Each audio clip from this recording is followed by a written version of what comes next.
$120 million for special education funding. We're really happy to continue the upward progress in our schools. I ran into Anamar Kasi, President of the University of Washington. We're celebrating some new investments on our capital campuses to increase our scientific knowledge. And that's not to let the Cougars be denied, because we're going to start the Institute for Clean Energy with the Cougars in Tri-Cities that I'm really excited about. And to top it off, Trudy and I just happened to walk by the new childcare center on site on the Capitol campus. And we met Brendan Batiste, who works for our Department of Corrections. And he had a little 4-month-old named Amani, unbelievably cute young lady that's going to be a beneficiary of our new on-site center. And you've heard me declare my 2 new grandchildren as the cutest grandchildren in the state of Washington. We are reassessing that, actually, after meeting Amani. But we're really excited about getting this on-site child care. We're excited about the $500 million of investment I've proposed in my budget to increase access to Washingtonians to child care. So anyway, it was a good walk. But the more promising thing of statewide import is that we're moving forward on the things that I've asked the legislature to move forward on. We've had tremendous demonstration of a desire for big housing improvements to end this homelessness, to be able to remove people out of homelessness encampments, get them into safe housing, deal with mental health, deal with chemical addiction. I'm just hearing really positive things of openness to doing the multiple things we need to do, and I'm looking forward to that discussion continue. Good support for gun safety and public safety, both in multiple bills. We're just moving forward. I'm just feeling really positive about this. Good discussion going on about increasing the availability of property to build housing on. I think there's a recognition fundamentally we do need more housing in the state. Legislators have expressed that to me, so I feel positive about that. We've had good testimony about the bill to try to reduce the horrendous loss of life from impaired drivers. I was impressed by the testimony. I'm fully supportive of this effort to provide an increased safety that are now taking the lives of hundreds of Washingtonians with impaired drivers. This is a public safety issue. This is a crime issue. And I am convinced if we do this, it will reduce the number of people who are impaired and committing this crime in the state of Washington. So all systems go, and I'm pleased to be here. So with that, who would like to start? Governor, yes. Where do you stand on your support for the wealth tax that was introduced by Democrats? And are there any concerns about the potential legal challenges for that for you?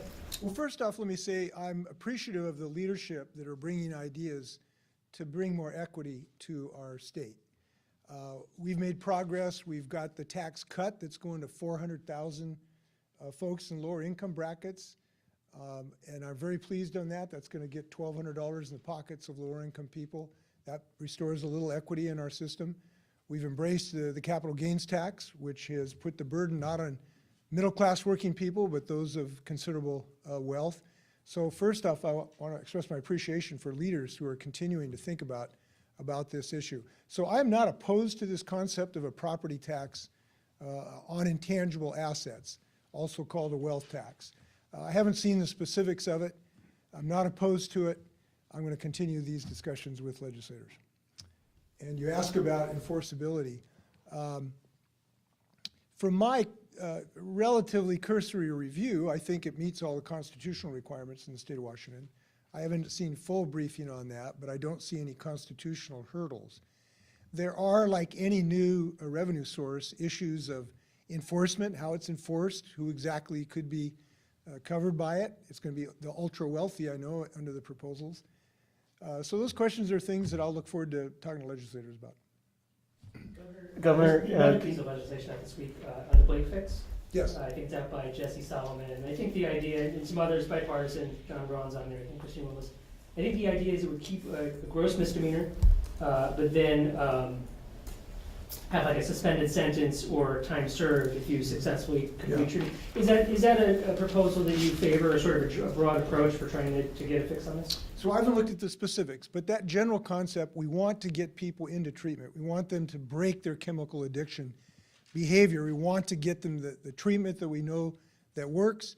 That can include medically assisted treatment, which has been very, very effective.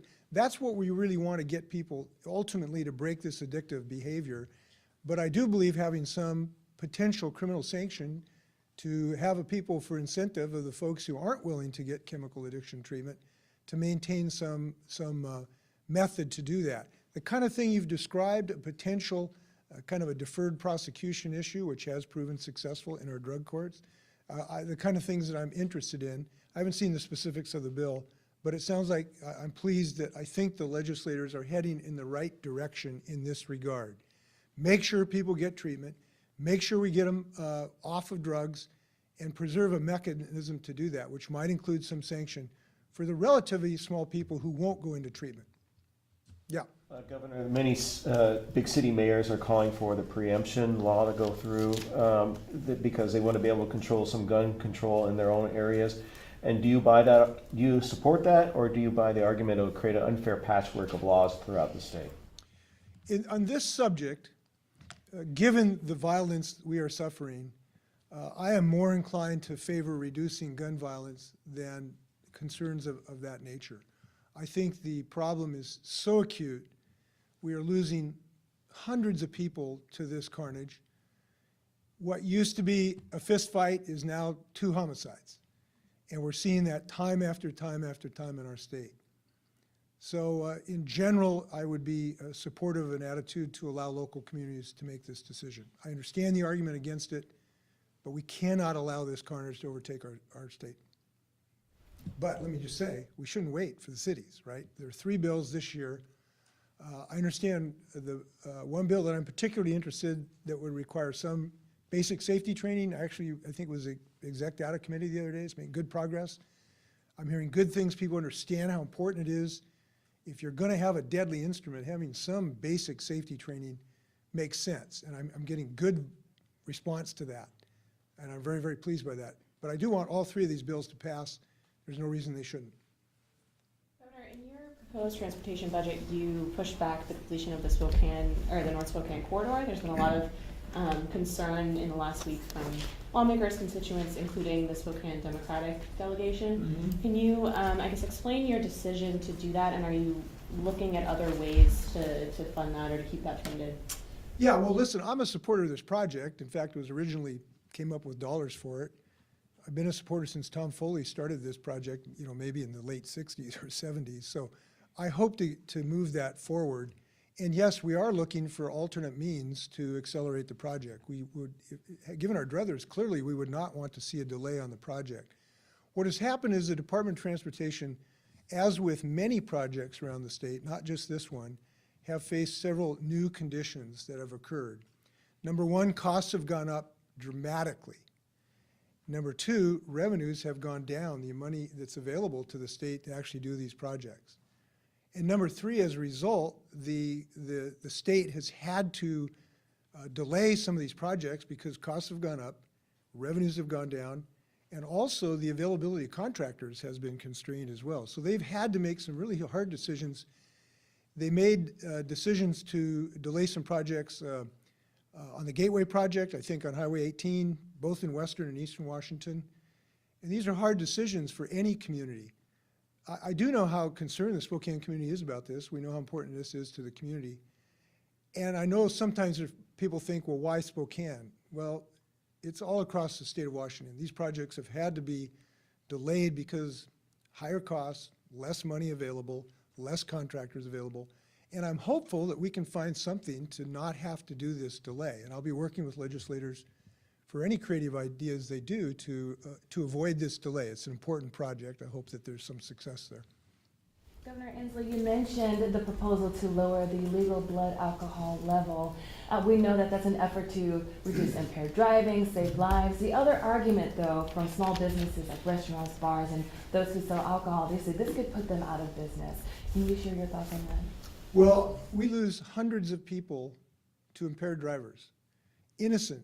At least half of these people are totally innocent. They're not very good customers when you've lost your life. And we ought to be thinking of those customers primarily when we think about this issue. We cannot allow that to continue. I am convinced, and this is something I've been working on since I cut my teeth as a prosecutor over in SELA. And we tried to clean up SELA that used to see impaired driving was recreational pursuit, then we learned how deadly it is.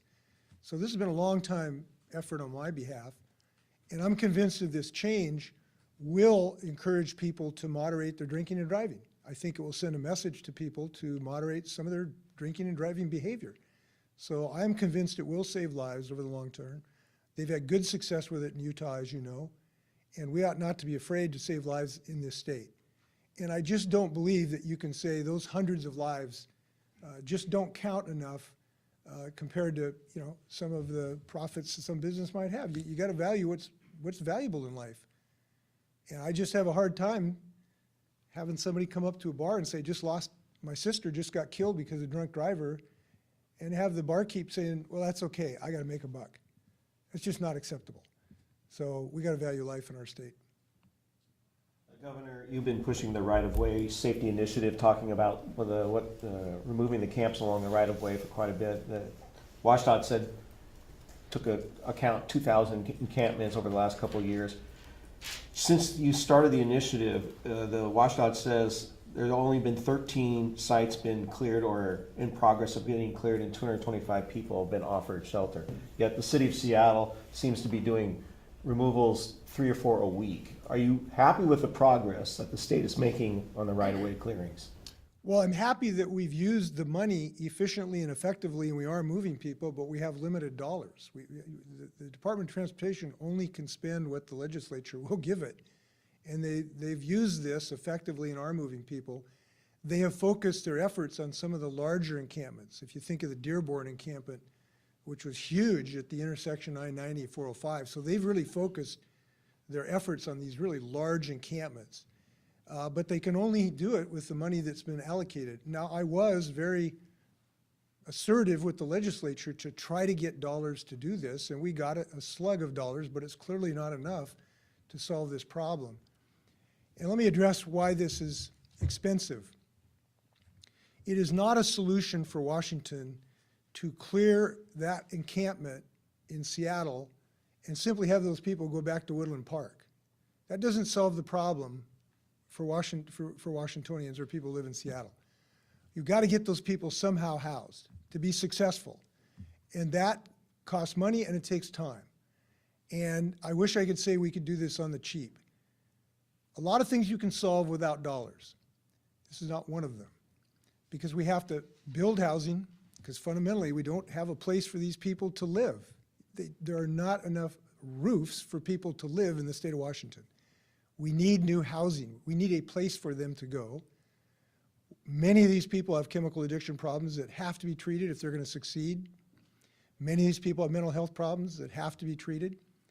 Where we have found success is providing all of those things in one shop, like this Catalyst building where we moved 100 people off right away in Spokane, and they have 4 full-time mental health counselors, and they have 2 chemical addiction counselors like 12 hours a day, right on site. It's tremendous. But you need to do all of those things in order to succeed. So this is something that takes substantial investment. It takes something that's comprehensive, and it takes longer than you and I would like, because we'd like this to be done by Tuesday. But we are succeeding. We are closing these camps.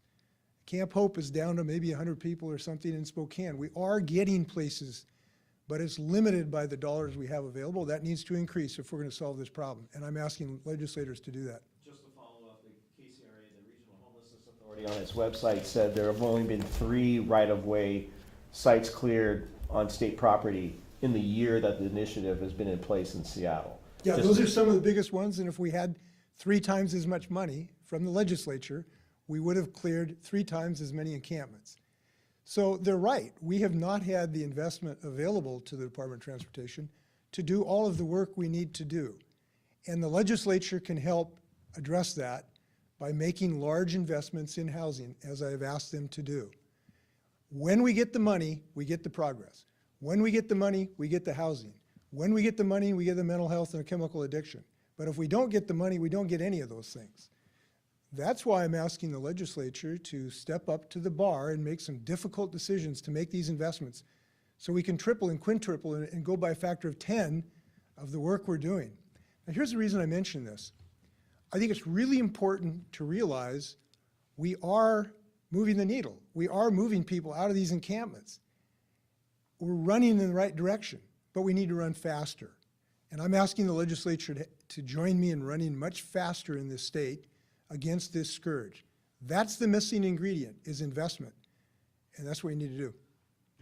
Yeah. The bill in the House on police pursuits would allow them for reasonable suspicion. Apparently has bipartisan support.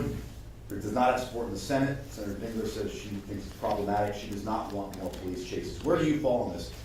Will you back legislation that would allow for more pursuits? So I am open to reasonable ideas to allow some more pursuits in other given circumstances. So I'm open to those ideas. We'll see what they produce. Governor, I'm curious how many meetings, if any, you've been part of to discuss the proposals for floating offshore wind farms of Grace Harbor County and Pacific County?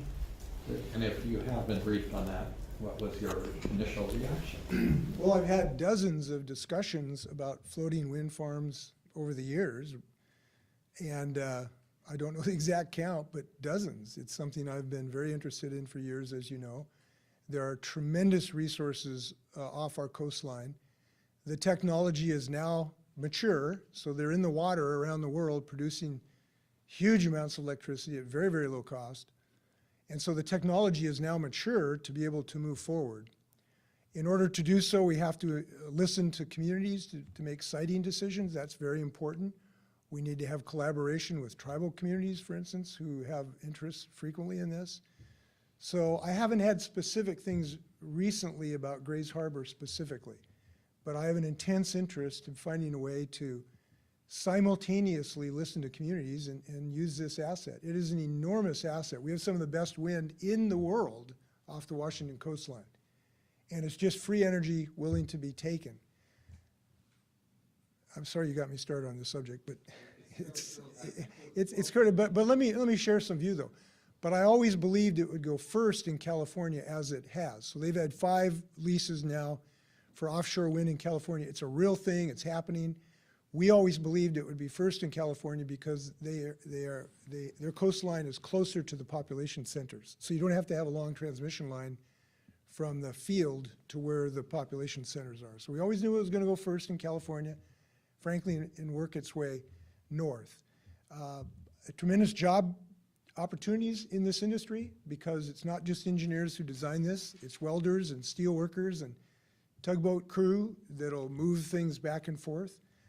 I've seen how much industry there is looking at some of their work they've done in Scotland, Norway, and other places. So it's a huge potential asset for the state of Washington, I will say that. And I'll have many more conversations before something gets in the water. Governor, Seattle City Councilmember Shamasama announced she's not seeking re-election. What are your thoughts on her legacy and impact she had on the city? I hope she enjoys private life. Any other simple questions? You've made a big emphasis this year, in a way that I don't think I've seen you in the past, on homelessness, your big housing bond proposal. Like you said, your state has put money into programs. Right. I was just wondering, this has been a crisis that's been building for a long time. The city of Seattle's had a homelessness emergency since, I think, for 10 years or more. Mm-hmm. Is this something that you think that maybe the state should have, taken this kind of emphasis on sooner, and maybe you should have, to get some of these projects going so we maybe wouldn't be in this crisis? And was there a moment that made you say, now it really is the time? Was there something different that changed that made you say, we really have to go big on this year? Well, I don't usually drive in the rearview mirror, so that's not how I think. I'm thinking forward rather than backwards. But since you've asked me to do that, I'll just make a couple comments about our situation. Look, in the early days of my governorship, we had to generate billions and billions of dollars to satisfy the McCleary decision. You'd have to say that was a priority. Maybe in the second half, we've had to do huge lifts to get a clean energy effort going on climate change and a whole host of other issues from mental health, and we had a lot of other challenges. We were making and have been making progress in my budgets. We've increased our commitment about $50 million a year for the last 5 or 6 years. So we have been doing things for homelessness. I don't want to short sell myself on these efforts. But over that period of time, we have found that they work. Investments do get people out of homelessness, but we haven't done enough. And it has become apparent that we're going to have to go big or go home. And that's what I'm asking the legislators to do. This is not a self-correcting issue. $50 million investments are not adequate to this task. And now we're asking them to take the bold action that is needed. So I don't feel profound regret in this regard. And by the way, homelessness, we're not the only community suffering for this. This is in many, many states. The states with the best economies frequently are having the most homelessness. Why? Because we have so many people moving here. Look, I'm kind of proud of my state for a lot of reasons being the best place to live, the best place to do business, maybe the second best place to work. Well, as a result, we've been hugely successful in the last 11 years in our state. We're ranked at the top of many, many ranking services, but as a result, you get a lot of moving here from other states. And if you don't build a housing for them, which we have not done, you get a homelessness crisis. That's why I keep coming back that this is fundamentally a housing crisis. Yes, we need mental health intensely. Yes, we need chemical addiction treatment. Yes, we need more officers on the beat, but you can't do chemical and behavioral health unless you get people under a roof. So we need to build more roofs. It's a long way of saying no. I think I've done a darn good job. Yes? The Conservative Washington Policy Center came out with a report last week saying that they estimate 10 cents a gallon right now is attributed to the carbon offsets from your administration before the auction stuff. Do you buy into that? And are you still staying with the prediction as maybe just 1 or 2 pennies a gallon going forward? Well, I would just say this. The oil and gas industry projections around any of this are halfway between hogwash and baloney. I don't know which, pick your adjective. To blame gasoline prices on something that has hardly even gotten into effect is just baloney. Look, these people are making obscene profits because they are using the Ukraine war, which constrained global oil prices, to jack up and make billions of dollars into their pockets. That's what's going on. And I'm not happy about it. That's the reason these prices have gone up. To blame price increases in Arkansas and New York and Connecticut on Washington climate laws is nuts.